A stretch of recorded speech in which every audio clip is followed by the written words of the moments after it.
Enkosi ngokuhlala nathi nisasibukele apha ekhaya Jikelele kwaye siza kumagumbi ethu osasazo apha eAuckland Park SABC kanti ngoku singena kwiyure yethu yesithathu. Ngakho ke mbukeli asibheke ihamba phambili njengamanje.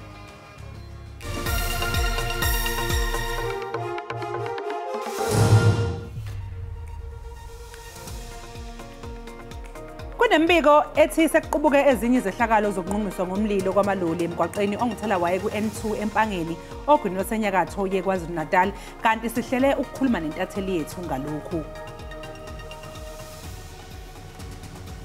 I-Rand Water ikhuphe isikhumbuzo kubahlali baseGauteng ngokubanzi ukuba balungiselele ukuvalwa kwamanzi iiyure ezingama-58.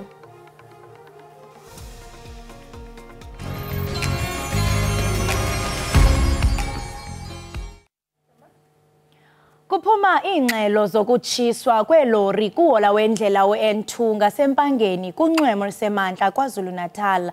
Okukulandela ukutshiswa kwelori ezintandathu eFanriensbus ngobusuku bangomgqibelo kwaneelori ezintlanu eMpumalanga ngobusuku bangecawe. Iinkcukacha ezithe siyalandela. Ukuxovela banzi lomba otshisibunzi sikrwece intatheli yalapha ekhaya umlondi Rhatebe. Masikubulise mlondi sikwamkele enkqubeni ekhaya Jikelele. Ngibingelele umntwana lekhaya. Ungathi mhlawumbe imeko injani apho ukhoyo kwaye sifuna uqinisekise inani lelori ezithe zatshiswa. Okwamanje amaphoyisa aqinisekise ukuthi ama-truck ashisiwe ethundaweni KwaZulu-Natal laphana ku-N2 ngasempangeni noma ngase-Richards Bay mabili okusho ukuthi njengamanje basazama ukuthi balungise nendlela ukuthi abantu bakwazi ukusebenzisa umgwaqo ngoba lesigameko senzeke izolo ebusuku ngezikhathi zabo-10 kuleya ndawo abantu abaningi bayazi ukuthi kunama-truck asuke emile ku-N2 ebambe ujenge ukuthi ayothulula noma ahambise amalahle echwebeni lase-Richards Bay ukuze amalahle ahanjiswe emazweni aphesheya. Kanti njengamanje ke into enkulu ekhathaza kakhulu ile ukuthi labantu abawashayela ama-truck babika ukuthi kungene abantu ababasabisile ngezibhamu noma bazama ukubabamba inkunzi nokutheke kamuva basebewashisa ama-truck. Amaphoyisa ke akhona lapha empangeni aphenya amacala okuzama ukubamba inkunzi kanye nawo ukushisa kwamaloli. Ungathi mhlawumbe umonzakalo ungakanani ingakumbi kubaqhubi belori ingaba mhlawumbe zikhona ingxelo zokonzakala? Okwamanje abengekabikwa ukulimala noma ukulinyazwa komshayeli kodwa ke nathi sisendleleni ukuze sikwazi ukuthi sifike sibone ukuthi ikuphi esizokuthola uma sifika khona lapha endaweni yesigameko. Kukho nengxelo zokuba kukho imeko efanayo twatse nalesibonayo kwiphondo laseLimpopo. Ingaba mhlawumbe singathi oku okwenzeke eLimpopo kunxulumene noko kwenzeka kuloo ndawo kuyo? Okwamanje kusenzima ukuthi sikwazi ukuthi sisho ukuthi kuhlangene noma kuhlobene yini kodwa ke lokho sokulindela ngokuthi masithola imbiko yamaphoyisa kuyiwona azositshena kabanzi ukuthi kwenzakalani.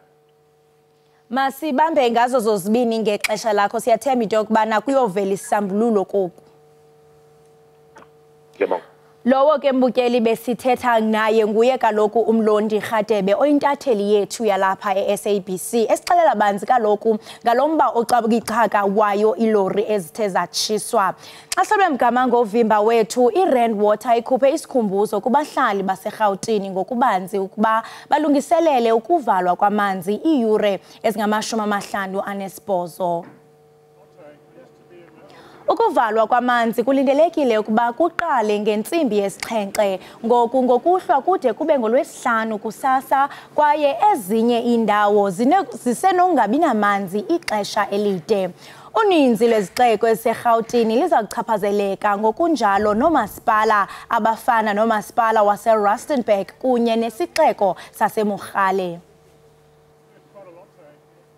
Ayaqhubeka amakhaza ashubisa umkantsha okuzoshaya kuzwele kakhulu ke kulabo abangenawo amakhaya ey'ngxenyeni ezahlukene ezezwe likhithikile ngenxa yamazinga aphansi okushisa. Isangoma sezulu esixoxisane naso ke namhlanje lapha ekuseni ulihlohono lothobela siselivamile ukukhithika njalo nje esikhathini esiyiminyaka eyishumi.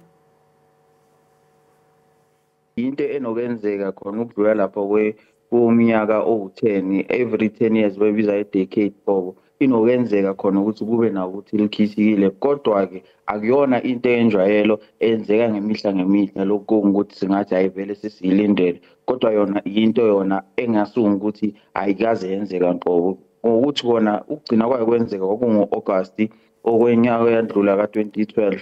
Khona kungukuthi kuyaphinde kwaba nako kona lokhithika ey'ndaweni yaze yafika ngisho khona le phezulu ePitoli. Manje singakhuluma ngokubanda, ngoba ukubanda kona kusazoba khona ukudlulela kuze kuphele yona iwinter. Into ezoyenzeka ukuthi nje abantu kumele babe nesixwayiso sokuthi bahlezi bagqokile, bafudumele emakhaya. Mawungukuthi banako-ke okuyilwane ngaphandle bangamafama, kumele bazinakekele kubonakala ukuthi bazibeka kahle endaweni yokuthi ifudumele engeke ibulale, ngoba amakhaza wona awabulali abantu kodwa, kodwa inokushaya ayibulali abantu kuphela, kuyakhona-ke ukuthi ibulale ngisho ne-livestock ngaphandle okuyilwanyana abantu abakwazi ukuphila ngazo, nakho konke okungukuthi kuyaphilisa ekhaya. Mbukeli, sikubuzile phela mangabe kuqala uhlelo lwethu ukuthi wena wenze njani ukuze uyigcine ufudumele ngendlela ephephile, njengoba sazi ukuthi phela mangabe sekubanda kangaka kuye kuzwakale nezigameko eziningi zezehlakalo lapho osekusha khona abantu ngenxa yokuthi bebezama ukuyifudumeza. Sikunikile ke inombolo lapho esithe khona uthumele khona ivideo yakho, inombolo yethu ka WhatsApp wasuyaphendula ke. Ake silalele ukuthi uphendule wathini. Ukuzivikela nje kulamakhaza ashubisa umkantsha naqhaqhaza amazinyo, nokuthi nje abantu bahlale ezindlini bazigoqe ngeingubo, lapho ikhofi shaye namakhekhe azilalele phansi, ngoba uma uzophuma uzwe emgaqweni hayi uzoyikhotha imbengo yomile. Kube likhithekile egoli, sithi abantu baphephe bangabazi imbawula balale nazendlini, abantu baphephe kuyabanda lishubisa umkantsha.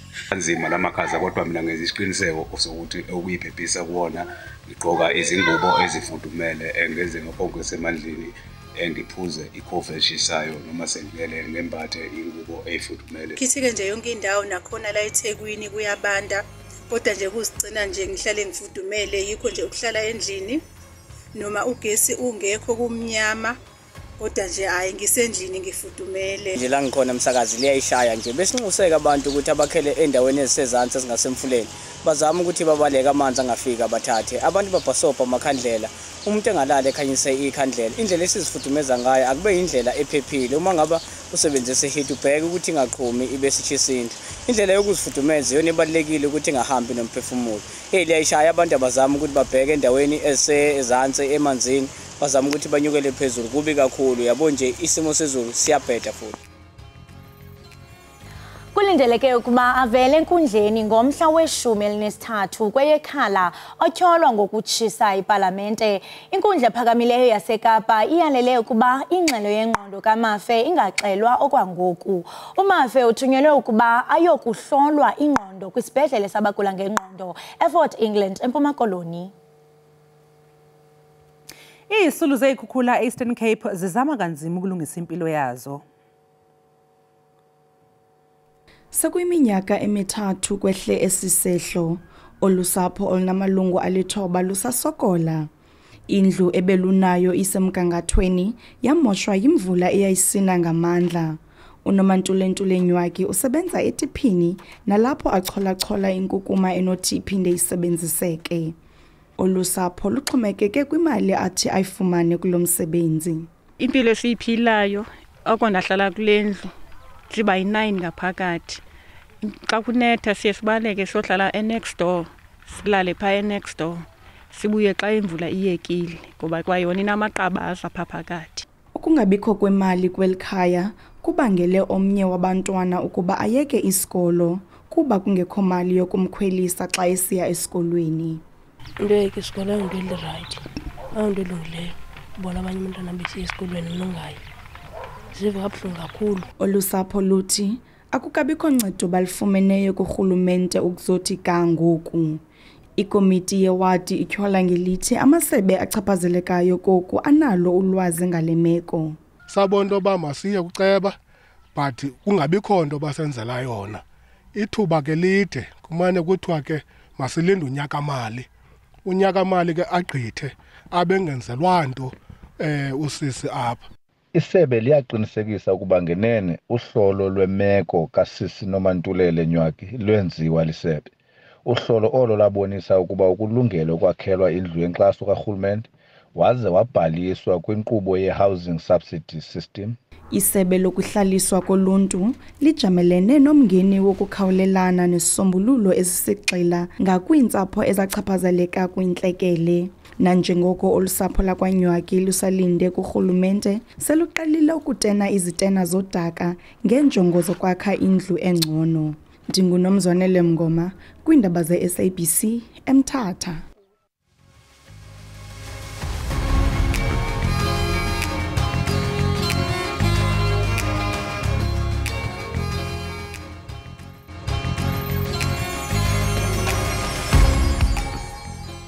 Siphinde sikwamukele mbukeli Ekhaya Jikelele kanti njengamanje mangabeke sesingena kwehamba phambili besibike ukuthi kunembiko ethi seqhubuke ezinye izehlakalo zokungqongqiswa ngomlilo kwamaloli emgwaqeni ongithela wayeka uN2 empangeni ogwini lwasenyakatho yeKwaZulu Natal. Kanti-ke kwezemidlalo unozinti weMamelodi Sundowns waseZambia uKennedy Mwene usenqume ukuthatha umhlalaphansi eneminyaka engama-38. Umweni waba umdlali oqavile emidlalweni we-Africa Cup of Nations ka-2013 owanqotshwa iZambia beqeqeshwa nguHarve Renard waseFrance. Kanti-ke lapha eNingizimu Afrika umweni wazakhela igama esadlala kwi-Free State Stars. Ngokuhamba-ke kwesikhathi udlulele kumasandawana lapho efike banqoba khona zonke indebe ebezikhona. Umweni-ke ungomunye wabadlali abahlabahlosile emlandweni webhola laseNingizimu Afrika futhi onezicoco ze-Premier League eziyisishiyagalombili, indebe eyintathu ze Nedbank Cup, ese-CAF Champions League, CAF Super League nese-MTN 8. Iqela leBanyana Banyana liziqhelanisa nemozulu yaseNew Zealand nanjengoko lilungiselela ukhuphiswano lwendebe yehlabathi yabasetyhini oza kusingathwa yiNew Zealand nase-Australia. Abadlali beqembu lesizwe labesifazane iBanyana Banyana bebebonakala bejabule ehhotela abakulo eNew Zealand njengoba kusondela ukuqala komqhudelwano wendebe yomhlaba maduzane. Leli qembu labesifazane laseNingizimu Afrika lizodlala yonke imidlalo yale emithathu kaGroup G kwelaseNew Zealand. The spirit in the team is very high. The bond is just amazing, and we've missed playing football so much. So when we got on the field, it was just the enjoyment. It feels great. I think today was a nice start-up session for all of us. I think you could have seen all the excitement that we had, you know, touching the ball again. And yeah, it's been a tough week, but I'm glad that we're back here and we're ready to get the ball rolling. Ukuziqeqesha kwabo okokuqala kuqondane nesimo sezulu besingesihle nokho nokubonakala kuzobasiza abadlali ukuthi basejwayele ngokusheshsha isimo esihambisana nemvula evamsile kwelaseNew Zealand. Before we left South Africa, our manager told us that the weather is going to be wet and it's going to rain, so we were prepared for that. And I think for me personally, playing on the rain, it's amazing. You never get tired really. iBanyana Banyana izobhekana neqembu laseCosta Rica emidlalweni wobungani ngomgqibelo. iBanyana ongenani ifuna ukufinyelela esigabeni somkhumula jezi emqhudelwaneni wakulonyaka njengoba eminyakeni emine edlule kwelaseFrance baphuma ekuseni emzuliswaneni wokuqala. Mbukeli kunomdlalo ongejwayelekile obizwa ngokuthi i-Ultimate Fighting Championship phecelezi i-UFC. Kanti-ke lona ngumdlalo ofaka phakathi amankomane. Kunomuntu-ke osethathe iflag lakuleli walibhebhezelisa phezulu kulolu hlebo lomdlalo uDricus du Plessis owehlule umpetha wesisindo esiphakathi nendawo i-middleweight uRobert Whittaker eNevada eMelika. Uxoxa-ke kabanzi ngalokhu ohlelweni lwethu lweZoom sinosibusiso wakwaMadonsela. Mkhaba asikubingelele ohlelweni. Hayi phela wena sewaba ingane ke lapha ekhaya. Asibingelele kuwena noXolo, sibingelele kuyithimba lonke ngokunjalo nababukeli abahlezi nathi ngalesikhathi emakhaya. Mkhaba hlobo lunike lo mdlalo lolu ake nje ubadwebele ababukeli bese ekhaya isithombe.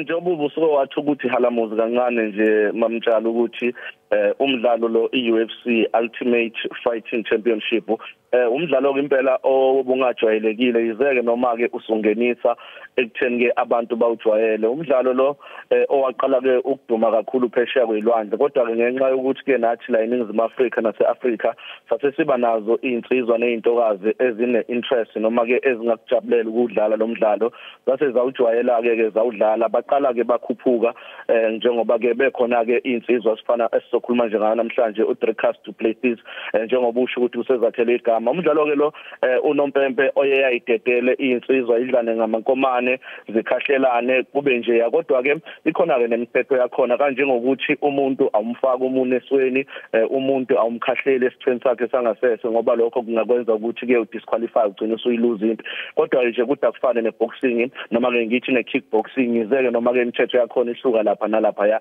so nje umdlalo nje osujwayelekile osukhona sinazi insizwa nje eziningi ezikhona kuyona lapha ke ultimate fighting championship uzokhumbula ukuthi ke khona iUFC kukhona futhi nayo ke iEFC iEFC yona Extreme Fighting Championship okusho ukuthi ke mawusugogodile la ku Extreme Fighting Championship iEFC izinga lakho liyanyuka usukhushlela kuyona ke iUFC mamtshali njengoba ubusuchazile ekuqaleni manje yini ocabanga ukuthi mhlawumbe imbangela ukuthi iningi labantu lingawazi lo mdlalo ingabe wandile yini kithina ndlu emnyama ngicabanga ukuthi kwibala ledlu emnyama abaningi kakhulu ama Black American njengoba ngishilo ekuqaleni ukuthi umdlalo lo owaziwe kakhulu phesheya kwelwandle kodwa ke ngokuhamba kweminyaka uma ungabe ubheka nathi ke siqalile sangena futhi ke sinabo impela abantu bebala elimnyama abakhona kulomdlalo nje yabona nje ku EFC ikhona nje insizwa yakwaZulu ezobe ilwa osukwini lango lesine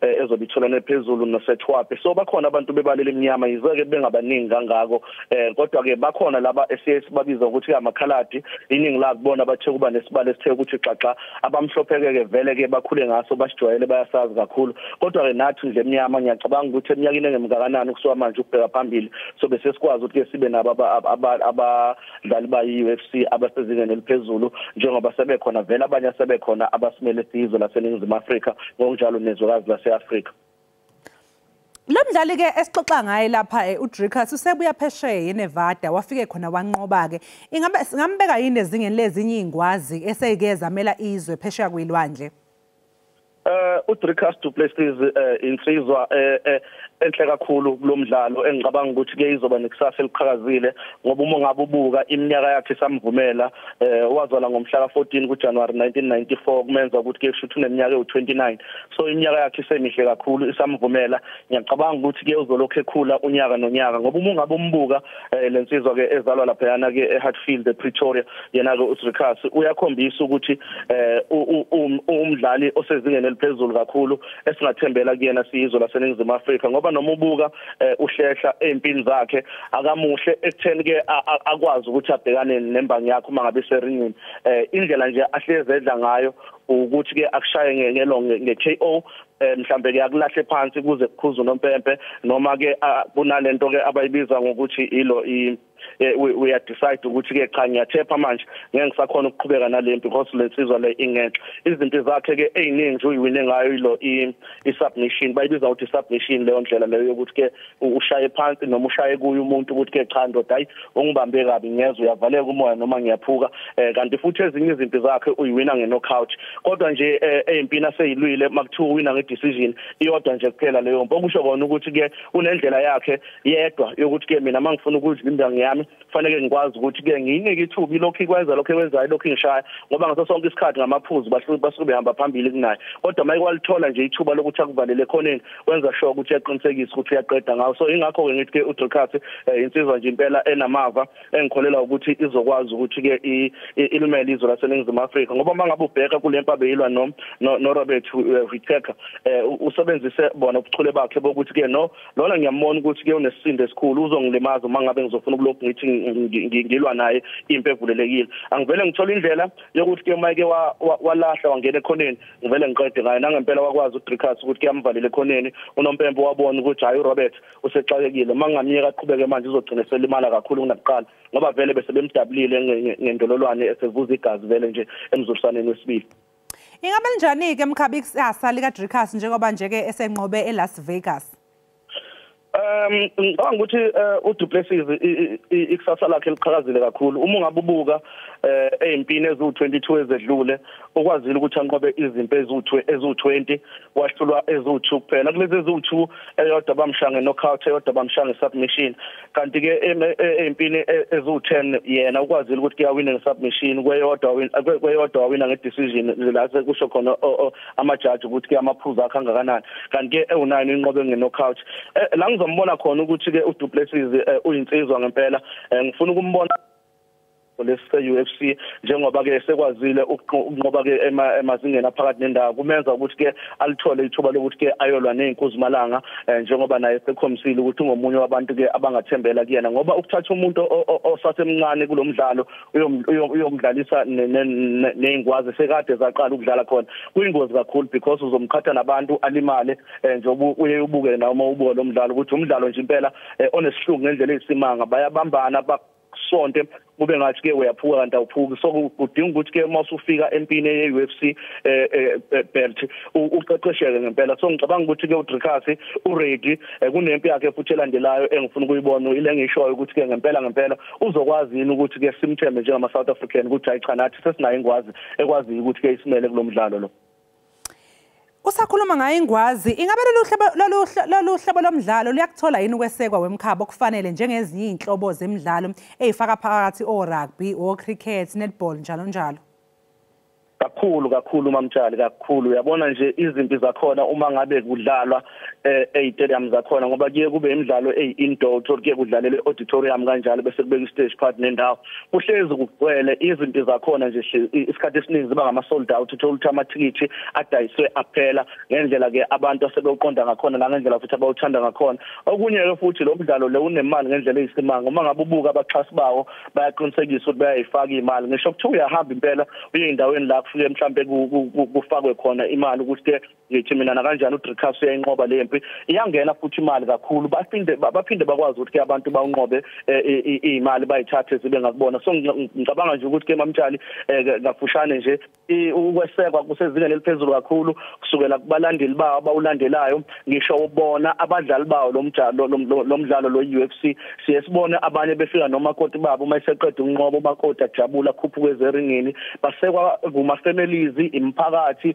abalandeli ngokunjalo nabaxhasi bemali umdlalo nje usezingeni eliphezulu engingawubona ukuthi ke mhlawumbe ungafadalala ukuhamba kwesikhathi ngicabanga ukuthi kunalokho uzolokhu ukhulu udlondlobala ugcina usufaka imali enkulu kakhulu ekutheni ke bakwazi ukuthi ke insizwa nezintokazi lezi ezidlalayo ukuba bakwazi ukuthi ke bayiphilise ngawo lo mdlalo.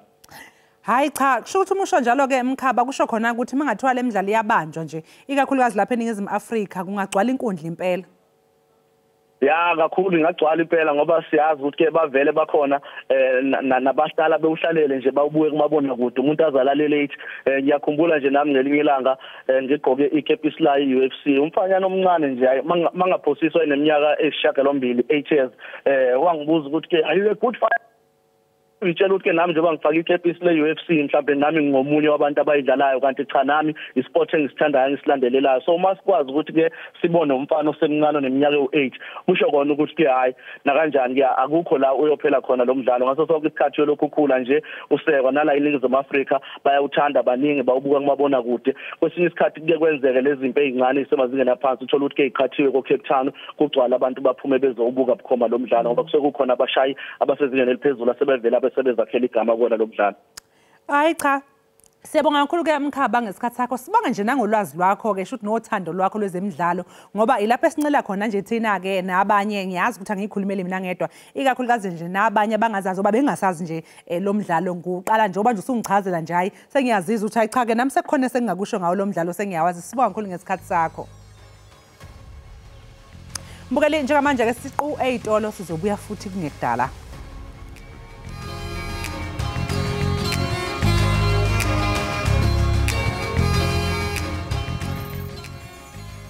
Enkosi ngokuhlala nathi nisasibukele kaloko apha ekhaya Jikelele. Bukeli kunesigameko esenzekile sokunqonqodiswa kwamaloli ngomlilo empangeni. Ngoku ke sizakube sibe nodliwano ndlebe nayo kaloko isithethi samapolisa kwiphondo laKwaZulu Natal uBrigadier J Neika. Good morning, welcome to the show Brigadier. Good morning Teresa. Yes, singathanda kaloko umbukeli into yobana sukuxhobisa uba oludliwano ndlebe lizawuba ngesingesi. Brigadier, can you just enlighten us? I mean, Brigadier, I beg your pardon, we do understand that the N3 toll road remains closed in the affected area. Can you just enlighten our viewers what really happened and what was the motive behind everything? No, look, if we're talking about the Mpangeni incident yesterday, it's actually on the N2. The road, I'm told, was not affected because the trucks were actually queuing on the side of the road, waiting to enter Richards Bay when the incident occurred, and the road was cleared shortly afterwards. But basically, it's the same thing happened on Van Rieren's Park over on Sunday, where a group of armed men attacked 2 truck drivers yesterday near Nsaleni. They forced the drivers off the truck. They robbed them of their personal belongings. They then set the 2 trucks alight and fled the scene. So we are appealing to anyone who has information to please contact the police via our Crime Stop line, which is 0600 10111, or via the MySABC app. Would you say that this was a deliberate attack against truck drivers? And how many trucks were torched? Yeah, look, it is definitely a coordinated, as I say, it's the same, similar to what happened at Van Rieren's Park. So we can see it's quite organized. It's in terms of an armed group of men that are attacking the truck. Yesterday, there was 2 trucks that were torched. We understand that some of these incidents, they keep on reoccurring. Where is the banning issue? Why are we seeing more of these issues? At this stage, we're not too certain. We've had now, in a matter of few days, 2 incidents in KZN. So what the Provincial Commissioner has done is put permanent deployments on routes that the trucks are traveling in KZN. So we have identified over 20 routes that are used by trucks, and on those routes we'll have permanent deployments of police officers during day and night, including on vehicles. They will be patrolling those routes. So as you can imagine, our resources are stretched now. We have to move resources from other areas onto our roads because of these attacks. So those deployments will be there day and night monitoring those areas. So we'll be able to obviously stop these perpetrators in their tracks. In terms of the investigations, the dockets now have been forwarded to the Organized Crime Unit. They have been centralized to the Provincial Organized Crime Unit, and they're looking at charges of attempted murder, armed robbery, as well as malicious damage to property. We understand that this widespread violence was characterized by vandalism. Can you confirm that if you have made any arrest? At this stage, there hasn't been any arrest. But like I said, because we've given it to very seasoned detectives from the Provincial Organized Crime Unit, they've already started their investigation. They've interviewed witnesses. They've interviewed the victims. They have downloaded video footage from various sources that we've obtained so that they can identify the perpetrators. And we're quite certain that they will be able to make a breakthrough soon. We also understand that over the weekend, the traffic was brought on standstill, in some parts of Gauteng and KwaZulu-Natal. Would you say that the road is clear now?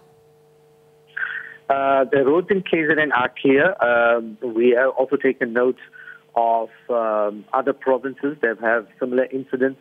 Our detectives will be obviously liaising with those investigative teams from other provinces to see if there's a link, whether it's the same suspects that possibly traveling across provinces committing these incidents. So we will be working together with those teams also. Thank you so much for your time, and we really hope that we can have proceedings and solutions on this matter. Thank you so much for having me. Right, imbukeli we-Ekhaya Jikelele lo besithetha naye kaloku nguBrigadier J Naker othathela kaloku inkonzo yespolisa kwiphondo laKwaZulu-Natal. Sithetha kaloku ngomlo othe wenzeka kaloku apho besibona ukutshiswa kweloli. Uyangqina ke into yokubana akabanjwa mntu ngesisiganeko, kwaye ke uba ngaba mhlambe kukhona into oyirhanelayo okanye oyaziyo ngalameko, qiniseka kaloku into yokubana uyandwendwela amapolisa uwaxelela into yokubana mhlambe kurhaneleka obani engabe mhlambe benze lento. Uyaqinisekisa kwakhona mbukeli into yokubana akho nto iyaziwayo kuba lonto isuselephi kungoku nje. Ngoku ke masithi qhwi evenkileni, wena ungayindawo, siyabuya emva kwentengiso.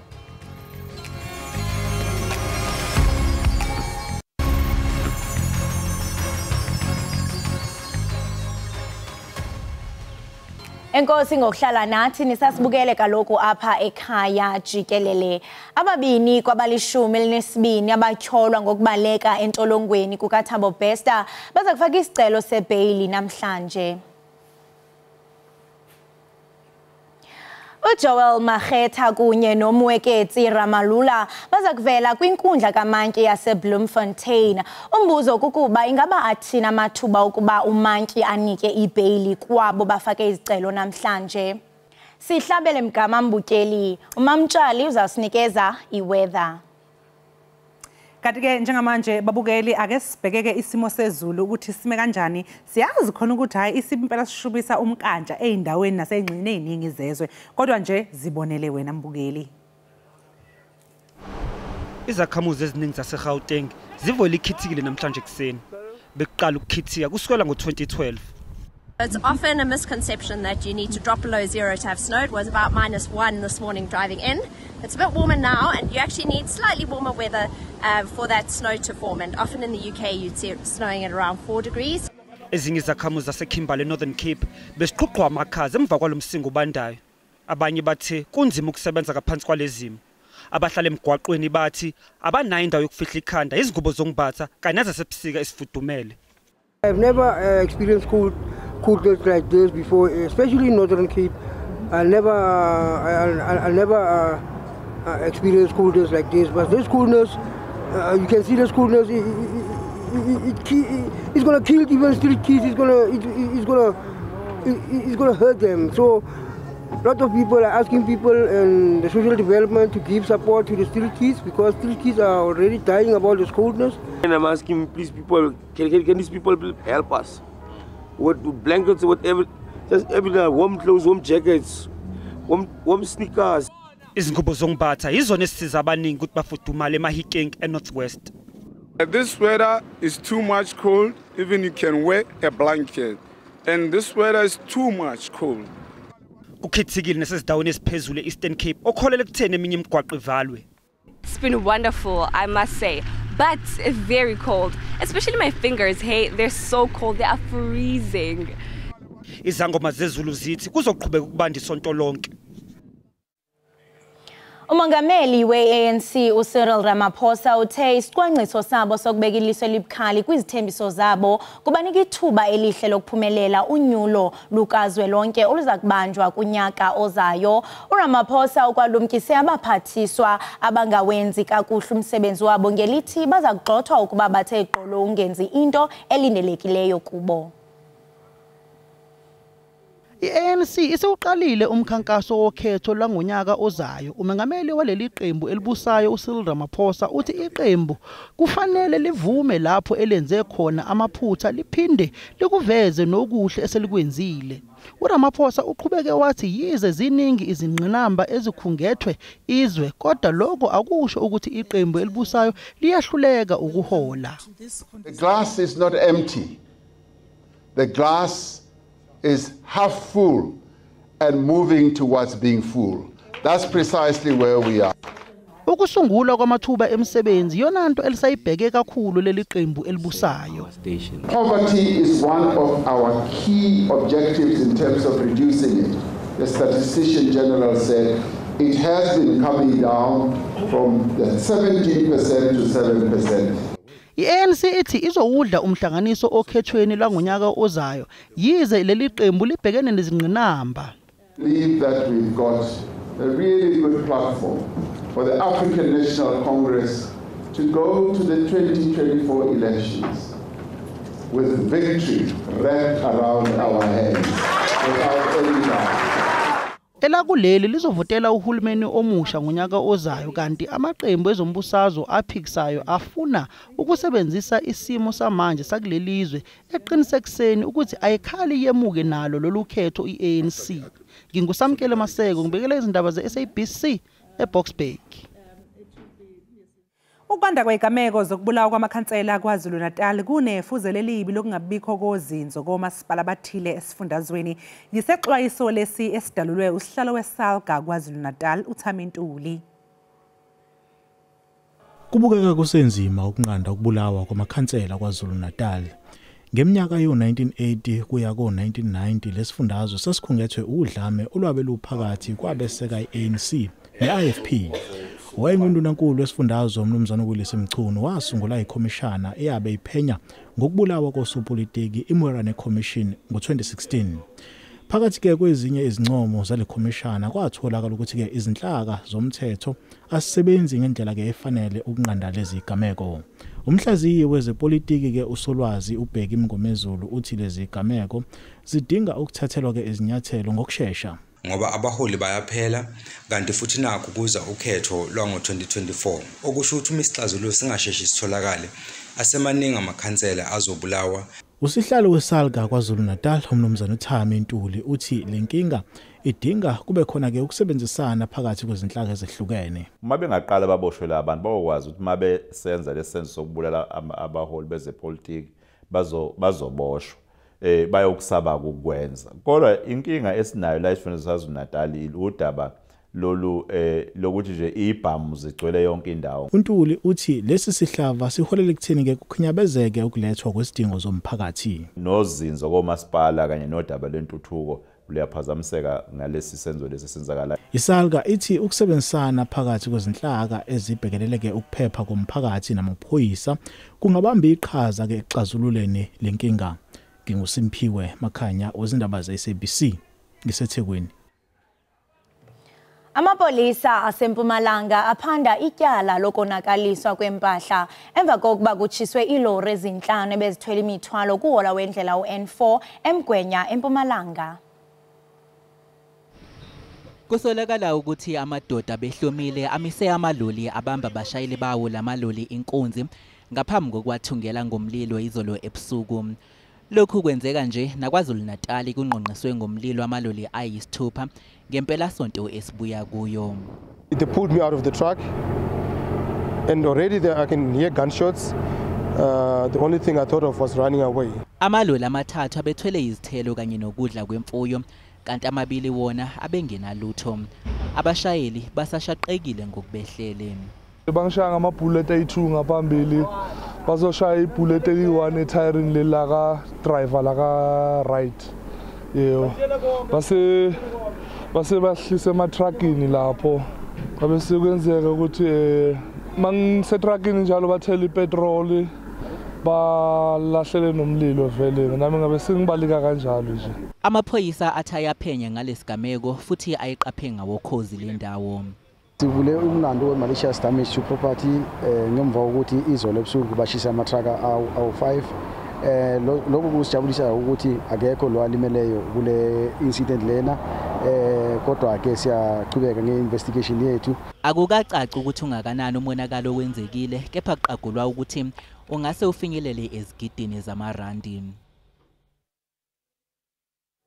Mbukeli sike sakubikala ke ukuthi bayavela namhlanje abanye babasolwa ecaleni lokweqa ejele kukaThabo Bester. Ziphawulile ke ezinye inhlaka ezithintekayo kulolu daba. There is a slight chance that they will get bail, although that will not happen today because they have to go through the same process that the other accused went through in terms of their bail application, and that means that the state will have a witness or witnesses that they will bring to court to lead evidence in terms of how these people were involved in the Thabo Bester escape. So today we expect that the bail application processes will get underway.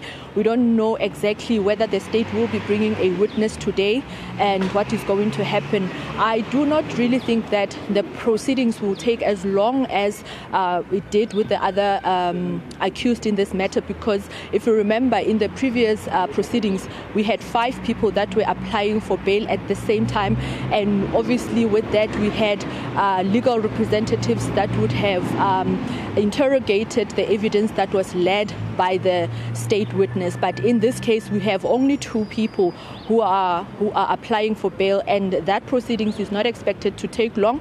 but it does not seem like it will end today.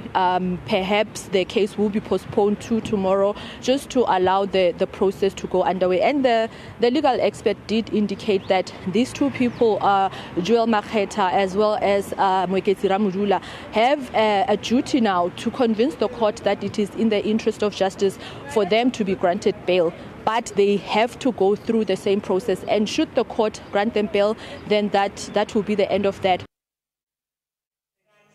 Leyo ke mbukeli ibintatheli yethu yeziko losasazo iSABC uKamugelo ekwinkundla zaseBloemfontein esixelela banzi ke ngayo ityala likaThabo Bester. Sihlabele mgama November wethu abafundi abangonelisekanga beYunivesithi yaseTshwane baphazamise inkqubo yokufunda izolo eWest Campus. Esona sikhalazo sabo abafundi siphathelene nenkqubo entsha kaNSFAS yemali yokuthenga ukutya enikwa abafundi. Abafundi base-TUT bafuna umphathiswa uBlade Nzimande angenelele ngokukhawuleza. Labafundi abangenelisekile base-TUT bebevimbe kwasane emasangweni ophiko lwase-West Campus.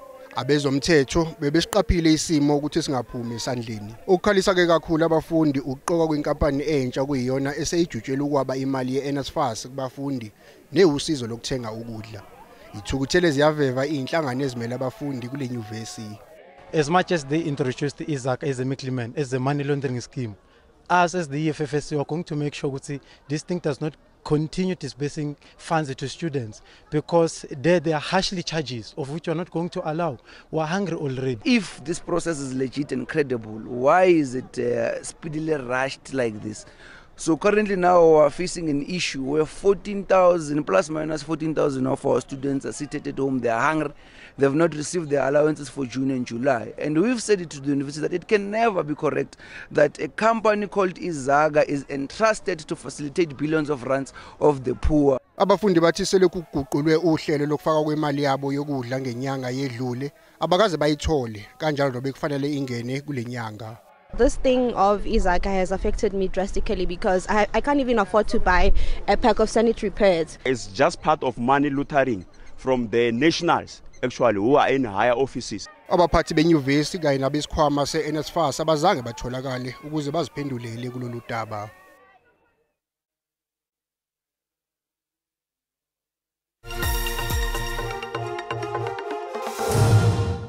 Kweze imakethe kuleli hora luvalele uphansi uhwebo lwerandi emakethe izolo. Libiza u18.87 irandi edolweni lasemelika libe u24.15 kupondo kanti lingu20.70 ku-euro. Ipula laseBotswana libiza u1.40. IGSE ivale inkomba yezabelo iphezulu. Igolide libiza $1,921 a-ounce, iplatinum libiza $920 a-ounce, uwele ngahleziyo ubiza $78.97 umphongolo.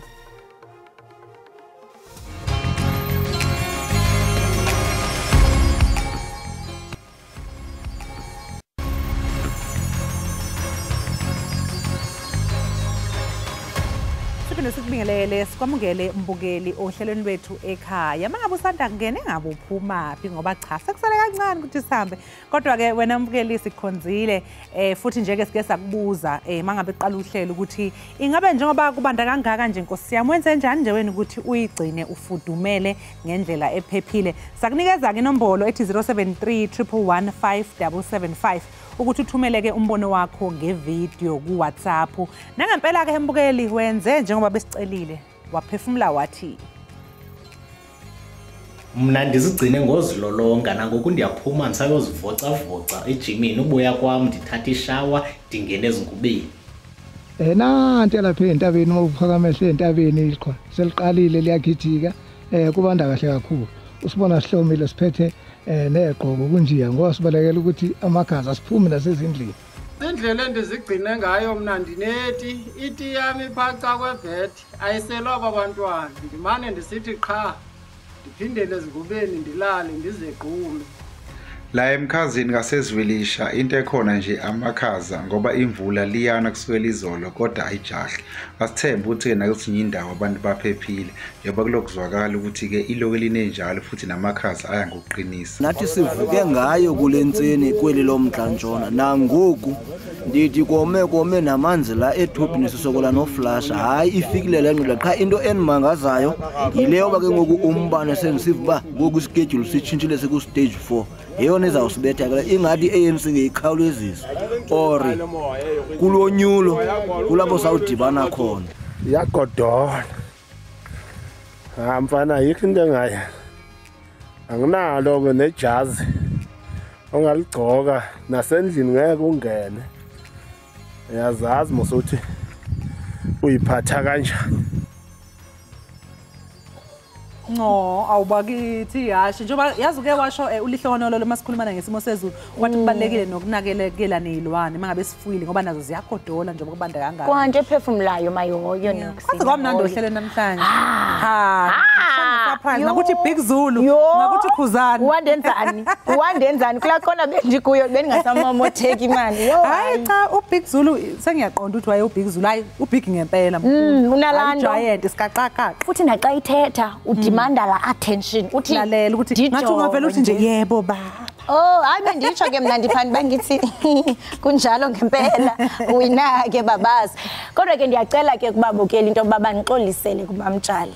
Okwendingxolisa ndithe xa ndimthatha izithombe kwafumanisa into bana ukekele ndikhathile oko ngicela uxolo. Hayi ndiyaxolela amadlo ngothi ngoba kodwa next time ngicela ungishuthe kahle ngoba nami ngishutha kahle. But awukakaxoli.